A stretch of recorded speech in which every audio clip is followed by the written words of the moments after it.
Hi மக்களே, இன்னைக்கு நான் விஷ் யூ ஹாப்பி கிறிஸ்மஸ். எல்லோரும் சர்ச்சுக்கு போனீங்களா? நாங்கள் சர்ச்சுக்கு போயிட்டு இப்போ தான் வந்தோம். அடுத்து நெக்ஸ்ட் பிரியாணி செய்ய போகிறோம். பிரியாணி வீடியோ போடுறோம். பாருங்கள், லைக் பண்ணுங்கள், ஷேர் பண்ணுங்கள். ஓகேங்களா? பாருங்கள், பிரியாணி செய்யறதுக்கு முன்னாடி ஒரு மசாலாவை ரெடி பண்ணிக்கிடுவோம். வத்தல், மல்லி, கடல் பாசி. ஓகேங்களா? அதுக்கு அடுத்து பட்டை, கிராம்பு, ஏலக்காய், கசகசா, பெருஞ்சீரகம், இந்த இலை எல்லாத்தையும் போட்டு மொத்தமாக வறுத்துருவோம். ஓகேங்களா? இதுதான் பிரியாணி மசாலா ரெடி பண்ணுறது. அவ்வளோதான். தீயை வந்து சிம்மிலே வச்சு இதை வறுத்தெடுக்கணும். 2 வாட்டியாக வறுத்துட்டு, ஏன்னா ஃபுல்லாக போட்டுனா வறுக்க முடியல. அவ்வளோதான். இது வறுத்து பிடிச்சாச்சு. ஆற வச்சு பவுட்ரு பண்ணிடுவோம்.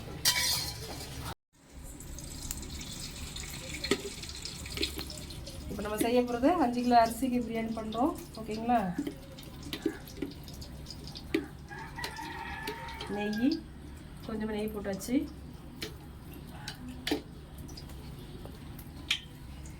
தேவையான அளவுக்கு எண்ணெய் ஊற்றிடுவோம்.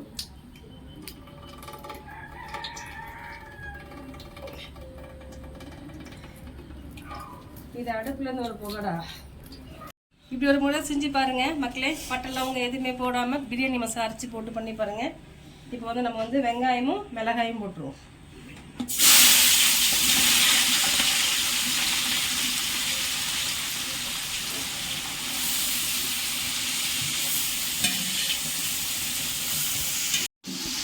இப்போ வந்துட்டு நம்ம 1 கிலோவுக்கு இந்த 1 கைப்பிடி உப்புன்னு போடணும். அப்போ தான் கரெக்டாக வரும். இப்போ வெங்காயம் வதங்கிறதுக்காண்டி இப்போ 2 கைப்பிடி போடுறேன். மிச்சம் அப்புறம் போடுவேன். இப்போ இஞ்சி பூண்டு பேஸ்ட் போட்டுருவோம். இந்த அளவுக்கு வதங்கினா போதும். இஞ்சி பூண்டு பேஸ்ட் போட்டுருவோங்க.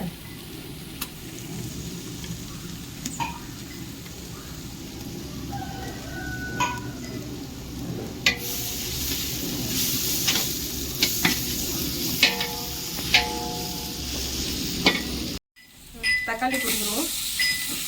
லெமன்லாம் சேர்க்குறவங்க தக்காளி பார்த்து கொஞ்சமாக சேர்த்தா போதும், நிறைய வேண்டாம்.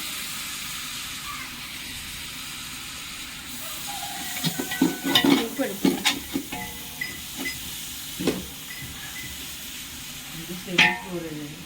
தக்காளி வதங்கிறதுக்கு உப்பு போட்டுருவோம். என் கறிக்கு சேர்த்து போட்டுருவோம்ல.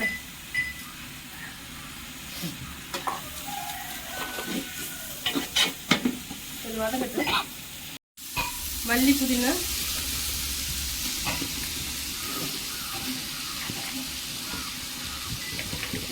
கொஞ்சம் வஞ்சனை இல்லாமல் போடுவோங்க, நல்லா இருக்கும். அப்போதான் இந்த கறி எடுத்து போட்டுருவோமா. வாங்கி சிக்கனை கழுவி ஒரு 5 தண்ணி கழுவி க்ளீன் பண்ணி வச்சுருக்கு. சிக்கனை போட்டுருவோம்.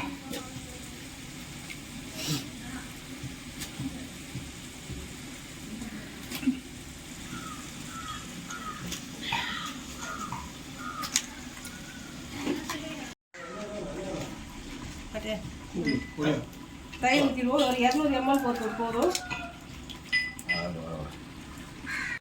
ஓகேவா? சின்ன வெங்காயம் இடித்து கொஞ்சம் போடுங்க. டேஸ்ட்டு டிஃப்ரெண்ட்டாக இருக்கும். நம்ம இன்றைக்கி செய்கிறதெல்லாம் வித்தியாசமான முறையில் தான் செய்கிறோம். இந்த மெத்தட் ஒரு நாள் செஞ்சுட்டு கமெண்டில் சொல்லுங்க. ஓகேங்களா? அப்புறம் வந்து மஞ்சள் பொடி, எந்த நான்வெஜ் செஞ்சாலும் நம்ம மஞ்சள் பொடி கொஞ்சம் போடணும். ஓகேங்களா? மிளகாய் பொடி, வெறும் மிளகாய் பொடி. ஓகேங்களா? திரும்பி வந்தால் எல்லாம் ஒரு பிரியாணி மசாலா அரைச்சி வச்சுருக்கோம்னு சொல்லல, நம்ம வறுத்து தனியாக பொடி பண்ணோம் இல்லையா, அந்த மசாலா பொடி தேவைக்கு போட்டுக்கலாம். ஒரு 3-4 ஸ்பூன் போதும். இதுக்கு மேலே வேண்டாம். ஒரு பாத்திரத்தில் 3 அட்டில் இது பாத்திரத்தில் அரிசி, 4-4.5 இது தண்ணி பார்த்துக்கோங்க. தண்ணி கொதிக்க வச்சு ஊற்றினா குயிக்காட்டு வேலை முடியும். அதனால கொதிக்க வச்சு ஊற்றிருக்கு. நல்லா கொதிச்சுட்டு ஓகேங்களா, அரிசி போட்டுருவோம்.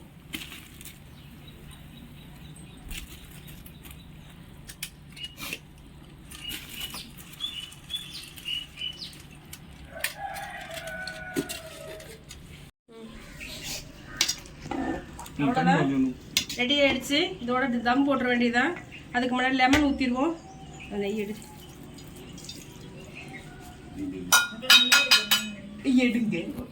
நெய் எடுமா, நெய் எடு.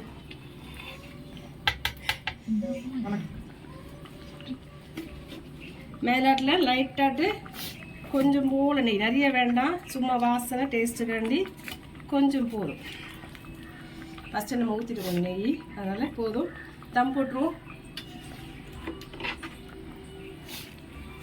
அவ்வளோ லைட்டாக ஒரு கிண்டு, ரொம்ப கிண்டுனா அரிசி உடஞ்சிரும், நேக்காக கிண்டணும். கிண்டிட்டு தம் போட்டுருவோம்.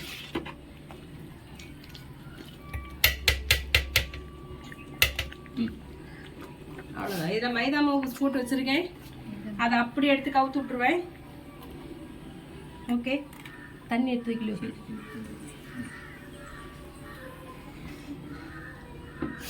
ஓகே, வெயிட் வச்சாச்சு. மேலே சுற்றி கொஞ்சம் நெருப்பு போட்டுருவோம். போட்டுட்டு இது பண்ணுவோம். தம் போட்டு இறக்கியாச்சு. ஓகேங்களா? சாப்பாடு பார்த்தீங்களா? உதிரி உதிரியாக சூப்பராக வந்திருக்கா, பக்கா வந்திருப்பாங்க. அவ்வளோதான், உதிரி உதிரியாக வந்துட்டு சாப்பாடு.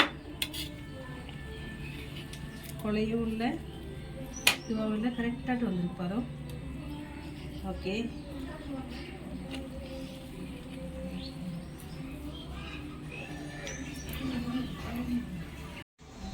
ஓகே மக்களே, பிரியாணி ரெடி ஆகிடுச்சு. சுட சுட பிரியாணி சாப்பிடுவோம். பார்த்தீங்களா, சாதம் குலையாமல் அழகாக வந்துருக்கா லெக் பீஸோட. Okay, onion raita. வாங்க சாப்பிட்லாம். பாய். இன்னும் சிக்கனு அது இதுன்னு இருக்குது, எதுவும் செய்ய முடியல, டைம் ஆயிடுச்சு. அதோடு முடிச்சிட்டோம். ஓகே, பாய்.